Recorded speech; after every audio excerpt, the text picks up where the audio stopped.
చాలా మంది 15 నుంచి 25 సంవత్సరాల మధ్యలో ఉండే కుర్రాళ్ళు ఎన్నో డౌట్లతో సతమతం అవుతూ ఉంటారు హస్తప్రయోగం గురించి. అసలు హస్తప్రయోగం మంచిదేనా?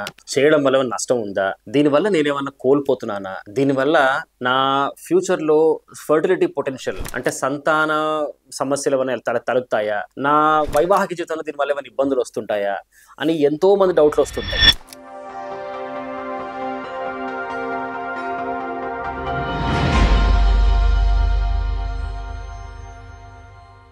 డాక్టర్ శ్రీ హర్ష, నేను urologist, andrologist and men's sexual health expert. So హస్తప్రయోగం ఎప్పుడు చేస్తారు, ఎవరెవరు చేస్తారు, ఏ వయసులో చేస్తారు అనేది ఎన్ని డౌట్లు ఉన్నప్పటికీ సాధారణంగా 12 నుంచి 13 సంవత్సరాల వయసులో చాలా మంది పిల్లలు హస్తప్రయోగం చేయడం మొదలు పెడతారు. కొంతమంది 15 ఏళ్లకో, కొంతమంది 20 ఏళ్లకో, కొంతమంది 25 ఏళ్లకు కూడా మొదలు పెట్టచ్చు.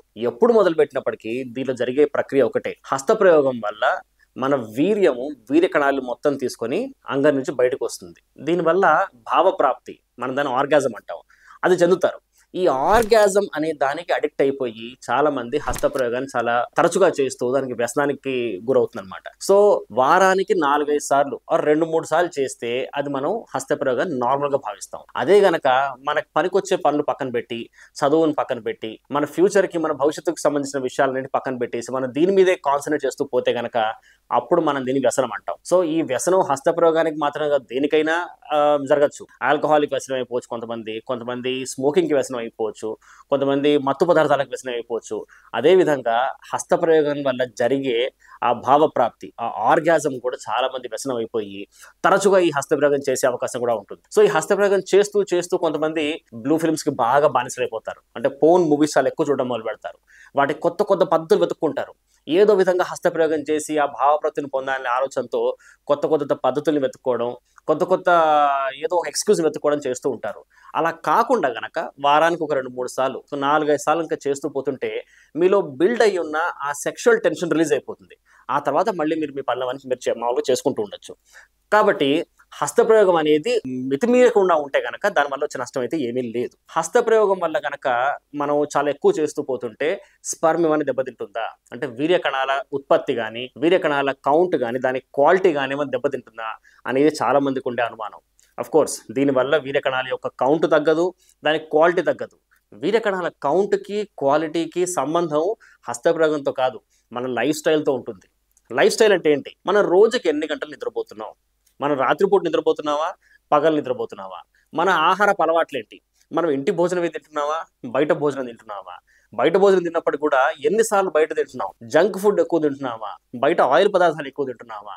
ఇది కాకుండా మనకు అలవాట్లు ఏమేమి ఉన్నాయి? స్మోకింగ్, ఆల్కహాల్, ఈ గంజాయి లాంటి మత్తు పదార్థాలు, ఇలాంటి వాటి వల్ల మన ఫర్టిలిటీ పొటెన్షియల్ అంటే మన సంతాన సామర్థ్యం డిపెండ్ అయి ఉంటుంది. కానీ మాస్టర్బేషన్ అంటే హస్తప్రయోగానికి సంతాన సామర్థ్యానికి సంబంధం ఉండదు. ఇన్ఫ్యాక్ట్ మీ లైఫ్ స్టైల్ కనుక చాలా బాగుంటే హస్తప్రయోగం ఎన్నిసార్లు చేసినా కానీ మీ స్పర్మ్కి ఎలాంటి నష్టం లేదు.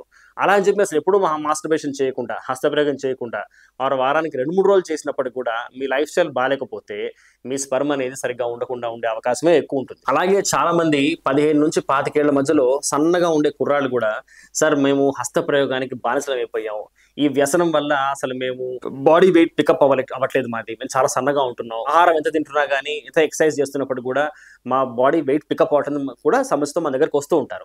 ఇది కూడా వాస్తవమేనా? కాదు. అసలు హస్తప్రయోగం చేయడం వల్ల మీరు వీర్యం లూజ్ అయిపోవడం వల్ల మీకు సమస్యలు వస్తున్నాయి అనుకోవడం మీ భ్రమ. యాక్చువల్గా వ్యసనంగా తయారైనప్పుడు మీకు ఈ హస్తప్రయోగం వల్ల సైకలాజికల్ గా మీరు చాలా దెబ్బతింటారు. మీకు అర్థమైపోతుంది, నేను వేరే పనులు ఏవి చేయట్లేదు, దీని మీదే నా టైం మొత్తం వేస్ట్ చేస్తున్నాను అనే ఒక రకమైన ఆందోళనకు గురైనప్పుడు మీకు వేరే సమస్యలు వస్తాయి. దాన్ని మీరు హస్తప్రయోగానికి లింక్ చేస్తుంటారు. అండ్ కొన్ని శరీరాలు తీరు సేమ్, ఎంత తిన్నా సరిగ్గా బరువు పెరగకపోవడం, ఎంత తిన్నా కానీ మజిల్ పెద్దగా బల్క్ రాకపోవడం, దానికి హస్తప్రయోగానికి సంబంధం లేదు. కాబట్టి ఈ వీడియో ద్వారా మనం ఏం తెలుసుకోవచ్చు?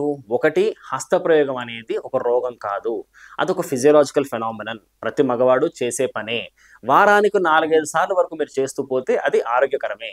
అది దాటి గనక మీ రొటీన్, మీ డైలీ పనులు దెబ్బతింటున్నాయి, ఆర్ మీకు పనికొచ్చే పనులు మీరు చేయలేకపోతున్నారు, మీ భవిష్యత్తుకు అవసరమైన పనులు మీరు చేయలేకపోతున్నారు అన్నప్పుడు గనక దీన్ని మనం ఒక వ్యసనంగా భావిస్తాం. అలా కాకుండా హస్తప్రయోగం వల్ల బరువు లూజ్ అయిపోవడము, దానివల్ల అసలు ప్రోటీన్స్ లూజ్ అయిపోవడము, బరువు పెరగకపోవడం అనేది కూడా కేవలం ఒక భ్రమ మాత్రమే. అది కూడా వాస్తవం కాదు. అయినప్పటికీ మీకు గనక ఎలాంటి అనుమానాలున్నా హస్తప్రయోగం గురించి కానీ సంతానం సామర్థ్యం గురించి కానీ మీకు ఎలాంటి డౌట్లున్నా కానీ నిర్మోహమాటంగా మీరు మీ దగ్గరలో ఉన్న ఆండ్రాలజిస్ట్ని కలిసి మీరు ఒపీనియన్ తీసుకోండి.